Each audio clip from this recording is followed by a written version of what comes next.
In September 1991, severe fighting broke out in Mogadishu, which continued in the following months and spread throughout the country, with over 20,000 people killed or injured by the end of the year. These wars led to the destruction of Somalia's agriculture, which in turn led to starvation in large parts of the country. Operation Restore Hope began in 1992 as a last-ditch effort under George H.W. Bush to try and save his presidency.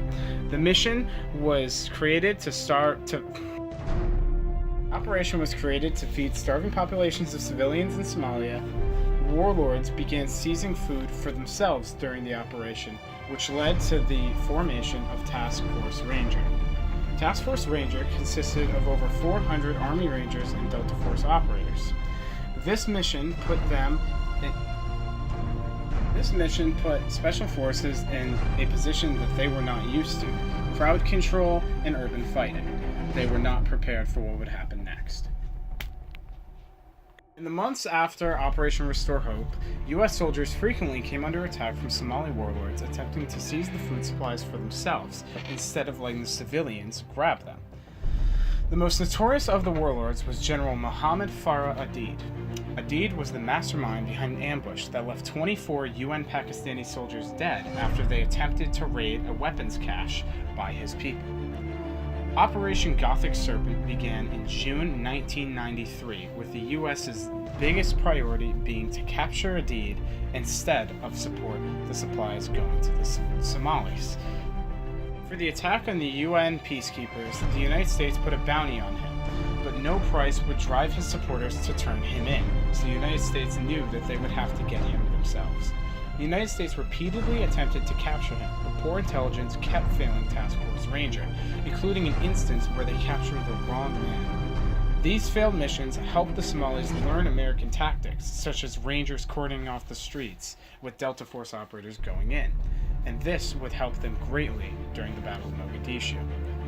This proved to be true when Somalis shot down a 101st Airborne helicopter a week before the Battle of Mogadishu, killing 3 American soldiers. On October 3, 1993, U.S. intelligence received a tip that 90 Somalian leaders would be meeting at a nondescript 2-story building. Aidid was supposed to be one of them. The mission was only supposed to last 30 minutes at the most, in and out. 120 members of Task Force Ranger descended by helicopter, with the Rangers blocking off the streets upon landing and Delta landing on the top building to move in and secure prisoners, with AH-1 attack helicopters riddling the building with rockets to stun the targets inside. Delta Force managed to capture 24 people. None of them were ID'd as Aidid. Within minutes, Aidid's supporters were rounded up by the thousands, most of which were armed and at this time of the day would be hopped up on cat, a local drug taken by the militia. During the beginning phase of the battle, one UH-60 Black Hawk helicopter, codenamed Super 61, was hit in the tail rotor by an RPG. Upon going down, both pilots were killed instantly and the crew was severely wounded. A U.S. helicopter dropping troops to rescue the crew was also hit by an RPG, but was able to escape back to the American airfield. Humvees in the Ranger convoy, on their way to pick up the prisoners, came under fire as they attempted to reach the detainees. Gunners on the Humvees' turrets began to be injured or killed rapidly, with the bulletproof glass on the Humvees beginning to wear down due to the close-quarters combat and the AK-47s that the Somalis used.